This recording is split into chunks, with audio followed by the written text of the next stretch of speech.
Last week, we started the presentation of the Son of God to John the Baptist. Now it's going to be the early disciples. And then next week or the week after, it'll be to the people of Cana. That's in chapter 2, where his first miracle was. And then to the city of Samaria in chapter 4.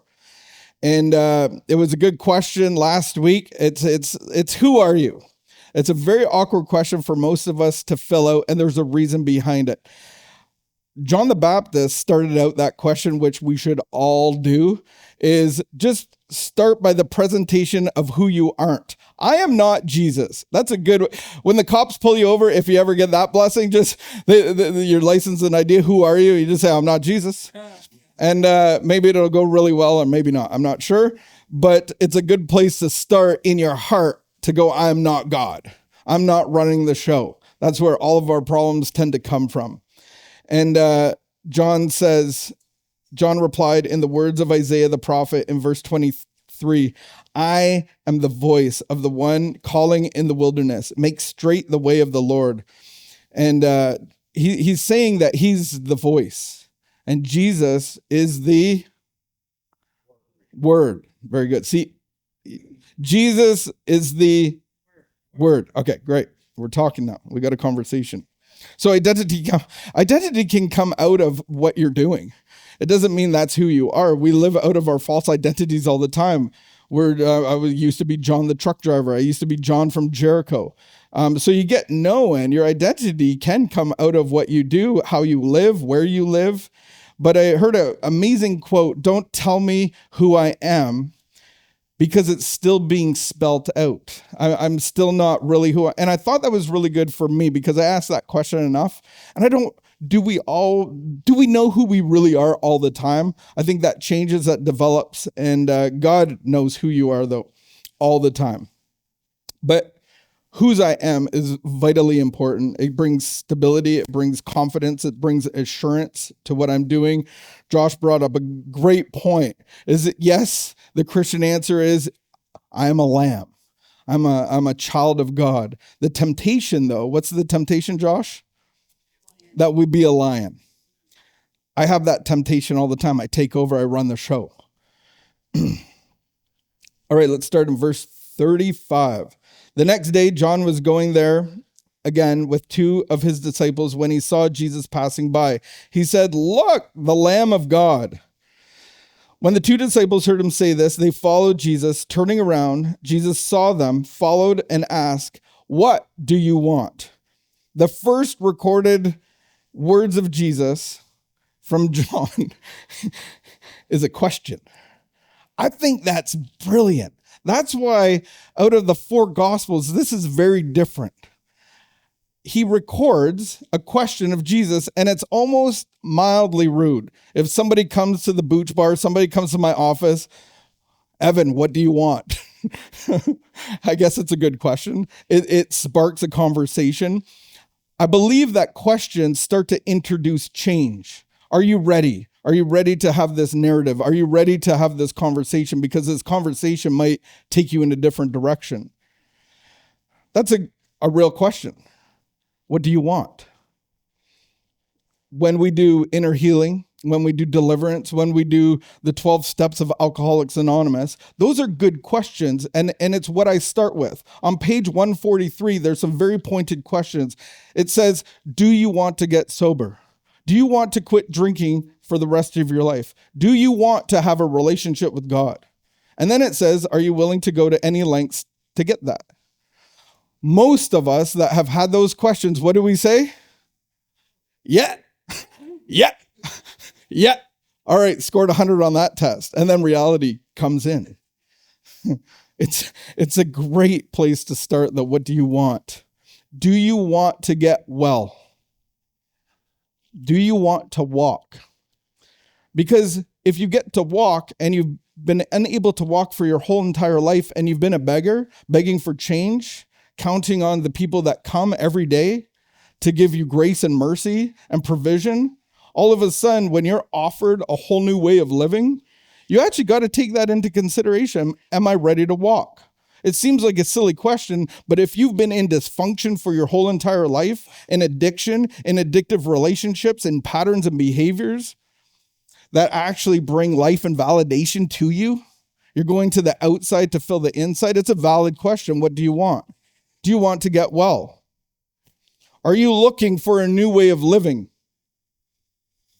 Are you willing to go to any lengths? It's a good therapist will ask you questions. They don't give you the solutions. They don't give you advice. They just ask you questions to get you talking. I found out that there was 135 recorded questions from Jesus. That's a lot of questions. I might be wrong. You could Google that on your own time, but that's what I found. I went through them all. I was like, this is brilliant. The questions he's asking. Where are you? It starts at the beginning of the Bible. Remember? In Genesis, they ate one of the fruits of the trees, and then they went and hid. And God said, where are you? Does he know where they are? Does he know the answer? I believe God knows it. It's a bad game of hide and seek when you're hiding from God. You're going to lose every time. Like, just count to 100. I'll be right back getting my fig leaf on. It's funny, but we do it all the time. I'm trying to hide from God. I'm sneaking around. If I'm trying to hide something from you and you, I'm really hiding it from God. I'm sneaking. Here's some good questions. Who do people say that I am? Who do you say about yourself? Hey, how many loaves do you have? Which is easier, to say your sins are forgiven or to say get up and walk? How many guests of the bridegroom mourn while he's still with them? Who is my mother and who are my brothers? He asks questions that he already knows the answer to. Sometimes I ask my kids these questions and they say, you already know the answer. Why are you asking? It's a good way for confession. It's a good way to bring somebody into a new narrative and to walk them through what they need to go through. Questions are a big key of relationships. Verse 38, they said, Rabbi, which means teacher, where are you staying? Come, he replied, and you will see.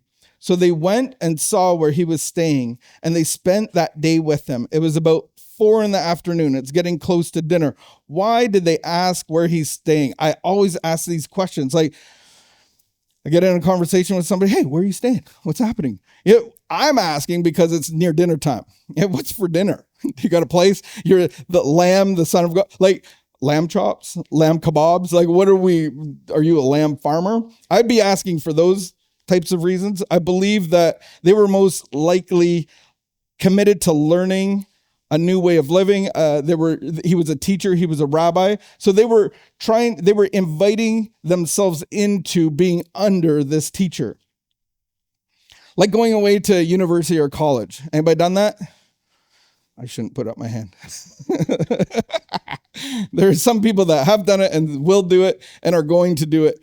This was like that. Like, there's a teacher. I want to hang out with you. Where are we staying tonight? And then Jesus is like, well, foxes don't have holes. People don't have pillows. And let's go. 3 years walking around. That's a good college and university degree. He says, come and see. It was invitational.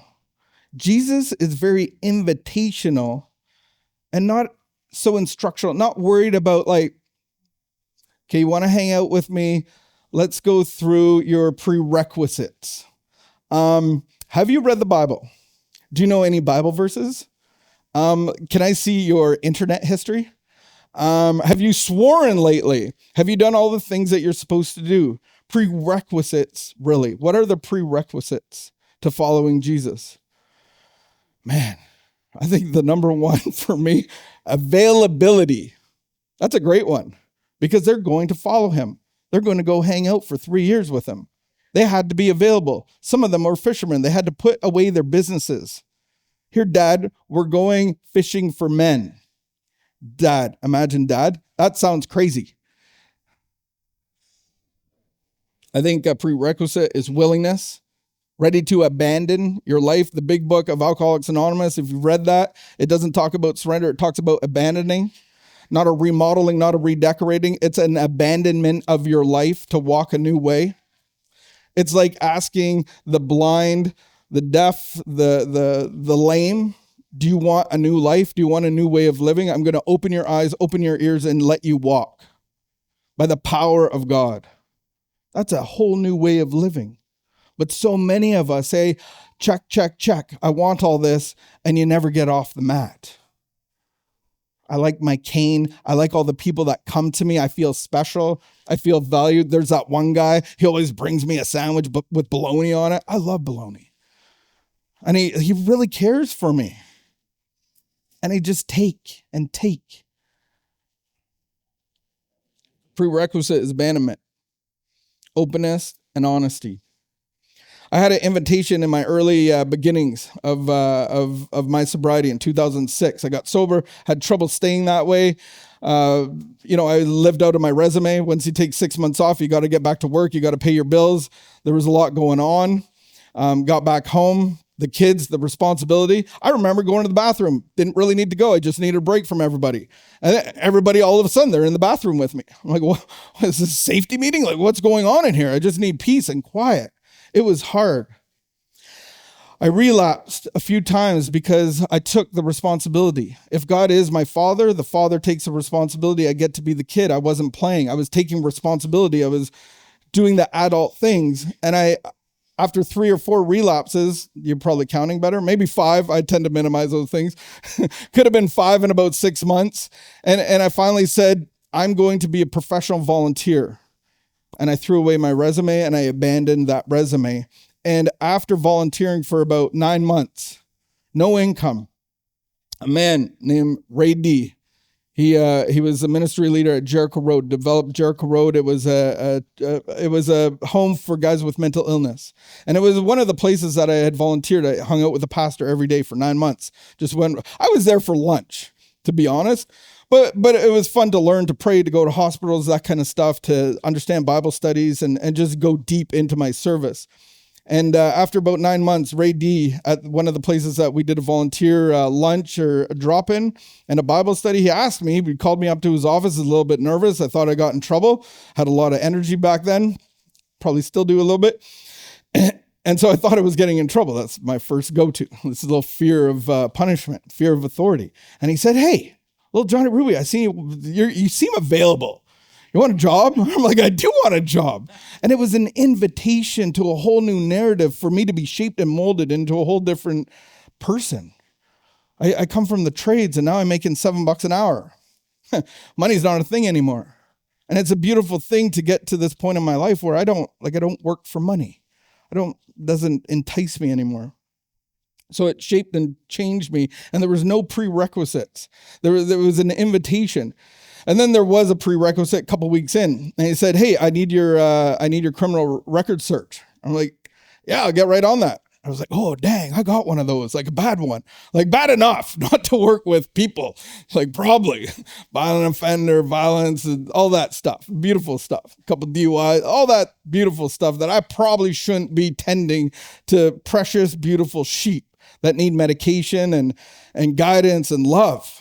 And after about 3 months of them kept asking me, and I just assumed they would forget, wipe it under the rug. They're like, Jon, I really need this police check. And I said, oh, yeah, I have a criminal record. And they were like, yeah, I figured. That's very judgmental. But they invited me. We just need a criminal record. Have you done the vulnerable sector check?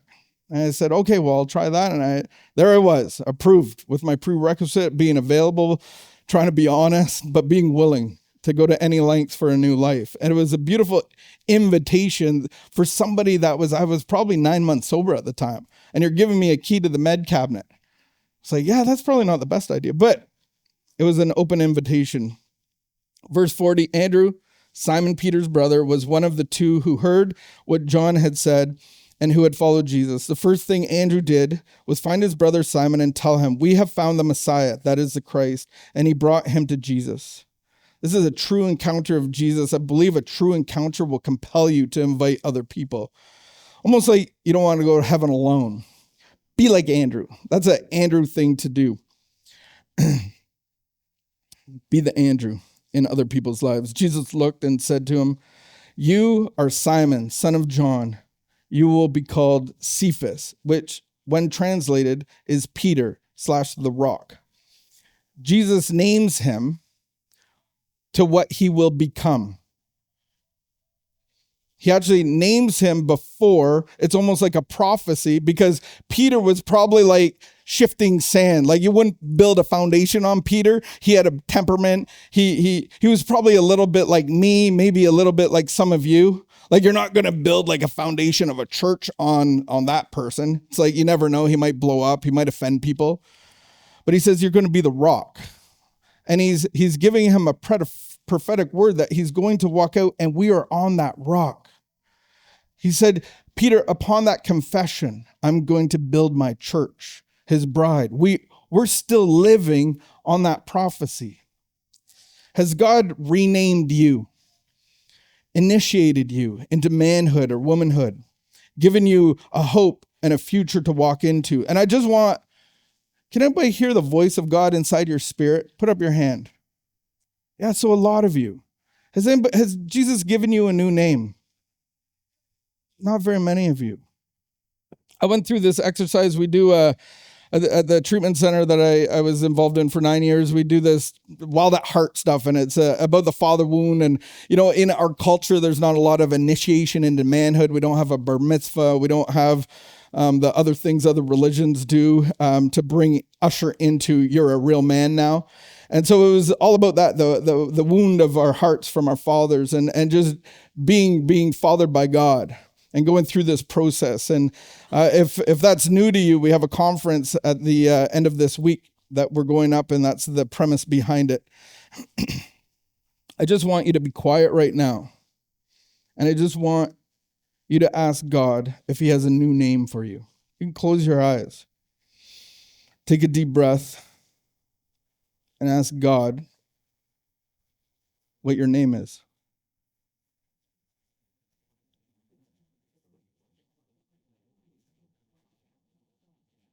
If he didn't say anything, we'll just keep seeking. Just keep listening throughout the rest of this time here and into the week. My friend James, he has a new name. His name is Salem. Does anybody know what Salem means? Peace. He might not be so peaceful on the inside sometimes because I know him, but man, he walks in and he's peaceful. He brings peace to audio technical stuff. He's walking in his calling.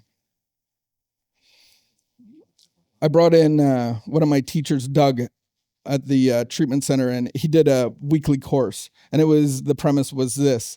And so it was all about this new name, and he came with pieces of paper for each guy. There was probably 8 or 9 guys at the time, so he had a word of encouragement for each guy. And so I knew each guy. He doesn't. He misses throughout the week. I know all the struggles this guy's having, that guy's having, and each word hit each guy perfectly. It was like a gift, and it was a gift from God, and it was a perfect gift for each person. Like, how did you know? How did you know that was going on? Like one guy, he was like so upset that he made a mistake. And on his word, it said it's okay to make mistakes. And he started crying. And I'm crying now. I'm like, this is so powerful. And then there wasn't one for me, which is fine. I'm grown up. I've already done all this stuff, right? And so he said, okay, John, you don't get one, but we'll have each guy just share a word of encouragement for you. And it was so powerful. I heard from each guy, word after word, encouragement after encouragement. I was like, oh, that was really sweet. That was really nice. Later that night, I went home and I had in my mailbox, or it might have been the night before, the next night, in my mailbox, I had a yellow manila envelope. Just in case you're wondering, people in my background, no one likes to see a yellow manila envelope with government stamps on it. So I was like, oh no, I opened it and it was my birth certificate of the name that I was born with. And in that moment, I heard the words of the enemy, you're not valuable, no one cares about you, you're trash, you're not good enough, you're not worthwhile. But I heard at the same time the loud voices of the 8 men speaking life into me. And it was really powerful. The next week, we go away because I have a new name. My name is Jonathan. God's gift. Ask my parents. I'm a gift from God. Help them pray. Help them worry. Yeah, trust God. And so we go away for this little getaway at Bethesda. And There's an exercise that we read a portion of the Bible, and then each guy goes away to ask God to initiate them into manhood, to give them a new name. And I was like, oh, good. I already have my new name. This doesn't really apply for me. Nap time.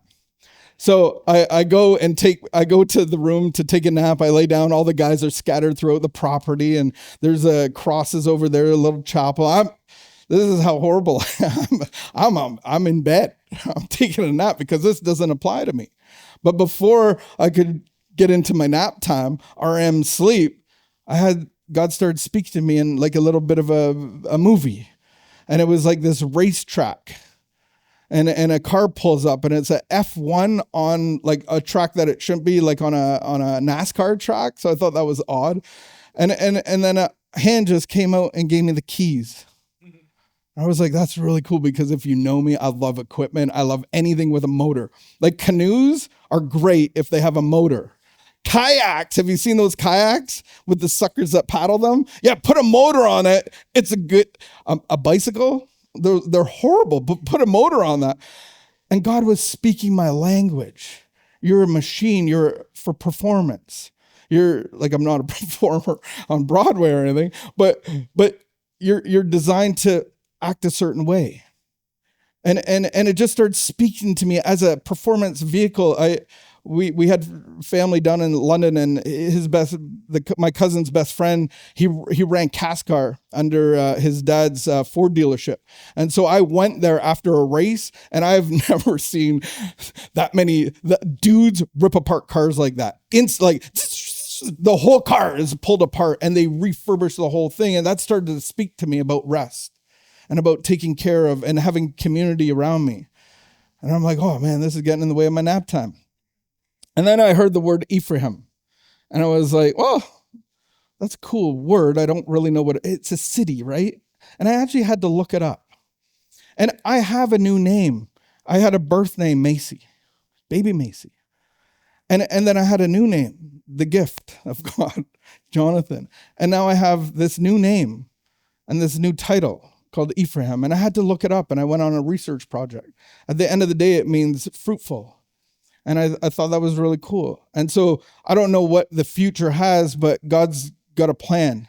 And a tree inside of me has already grown, and it's bearing a lot of fruit, like peace and serenity and hope and love. And where there was anger and anxiety and fear, all of that stuff has faded away. Where that grows into, I don't know. But God has a new name for you, and God knows you by name. Jesus knows you by name. What is the new name that Jesus has for you? The next day, Jesus decided to leave for Galilee. Finding Philip, he said to them, "Follow me." Philip, like Andrew and Peter, was from the town of Bethsaida. That was a small fishing village by the Sea of Galilee. Philip found Nathanael and told him, "We have found the one Moses wrote about in the law, and about from who the prophets also wrote, Jesus of Nazareth, the son of Joseph." We found him. So many times we say that, oh, I found Jesus. Really? Like you were hiding from him your whole entire life? He didn't know where you were? I've said that too. Like when I found Jesus, I'm like, and then I laugh. It's like, I didn't really have anything to do with me. I got hit by a 2x4, like a tractor trailer ran over me. It was the Spirit of God.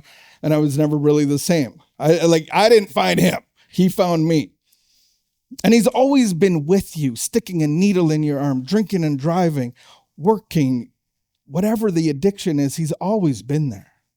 And he's always protecting, but he belongs in here. And we do hide. We keep him on the outside.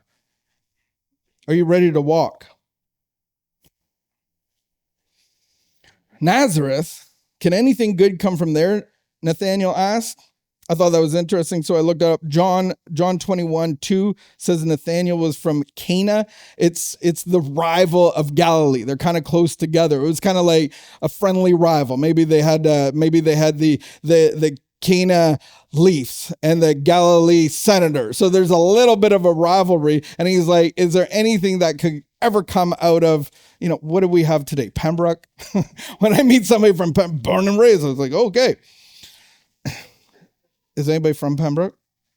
Oh no, I'm sorry. I apologize. I was trying to get something a little further out. I was going to say arm prior, but you know what I'm saying. Any Leaf fans right now? Go Leafs. I'm going go Canada, right? Go Canada. No, I believe in Canada. One for Canada. Wouldn't it be nice if a Canadian finals? Wow, where are we? Come and see, said Philip. Again, there's a invitation. Invitation, the spirit of invitation. When Jesus saw Nathanael approaching, he said, "Here truly is an Israelite in whom there is no deceit." In other versions, it says guile, cunning, trickery, deception. I'm going to read the whole thing and then try to explain it to the best of my ability.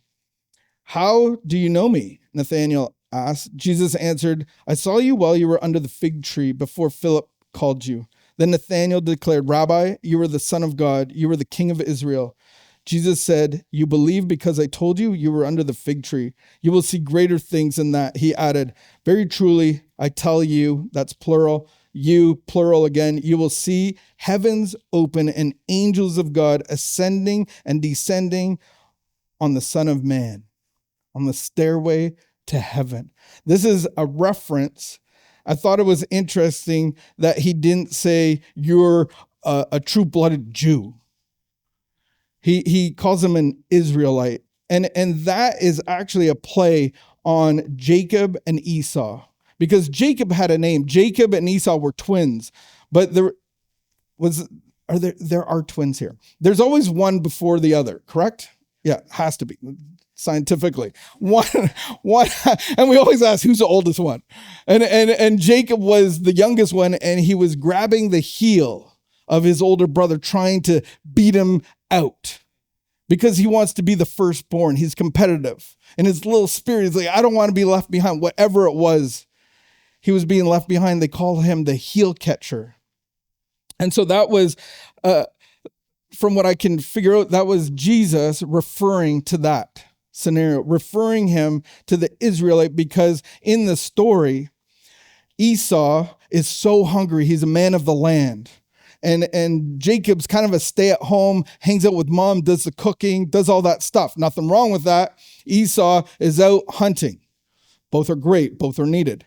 And Esau comes in so hungry, and he sees the stew, and he's like, I need some stew. I'm going to die. I've been hunting all day for you. I need some stew. Give me some stew. And he's like, Jacob says, okay, I'll give you some stew, but let's trade. We'll go stew for your birthright. And Esau's like, yeah, of course, easy, right? He's not even thinking of it. And then they trick dad. Jacob tricks dad into blessing him, putting his hands on him, and you're getting the blessing. You're inheriting all that I have. You're inheriting my promises. You're inheriting my future. You're inheriting my line. Because it boils down to Abraham. He had a covenant with God that your descendants are going to be more than the stars in the sky, passed on to Isaac and now given to Jacob. He stole it. And his brother got mad. Has a hunter ever been mad at you? Yeah, run. And that's what he did. He ran. And while he was running, he finally took a nap. And while he was napping, God gave him this dream. And it was these angels coming from the stairway, coming down and going up.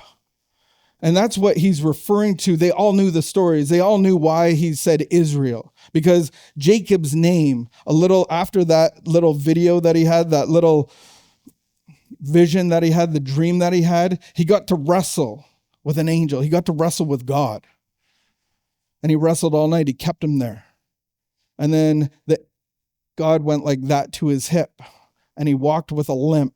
And he was renamed Israel, struggles with God. He went from heel snatcher to being forgiven and restored into struggles with God. And if you know anything about the Israelites and the Jewish community, have they struggled with God their whole entire lives? And that's what he's referring to. But I think the gold in this is Jesus is saying, see that stairway? See the access to the heavens that the angels have to come down and descend and ascend? I'm the ladder. That's your only way up. That's our only way down. I am the Son of God, the Lamb of God. And it's only by me you can get a relationship with the Father powered by the Spirit of God inside of you. Isn't that cool how he links that? We don't really see that because we haven't memorized the Torah. We don't know the history necessarily, but that's what Jesus, in simple words, is pointing to. I'm the ladder. I am the promise. I know you by name. Jesus knew personal details about Simon and Nathanael that he shouldn't have known. God knows you. So are we predestined, predetermined? Is there free will? Is it just put up your hands and go in any direction? Is it Calvinism, Arminianism, chosen or by chance? Those are all beautiful arguments. But I believe that God has given us free will. That at the beginning of our study of this book, it says, those that believe and receive. Satan believes in Jesus, but he hasn't received him. So I have to receive him. I have to pick up my mat and walk into a whole new way of living, to be fruitful, to multiply, to give in abundance that God gives me. So the report was what people are thinking about him, thought about him. The majority response says no. Most of us like to go with the majority, don't we? Right? But the minority is right. So can Jesus give you a new name and that you can have a new life? I believe that's true. But you have to believe in him and receive him.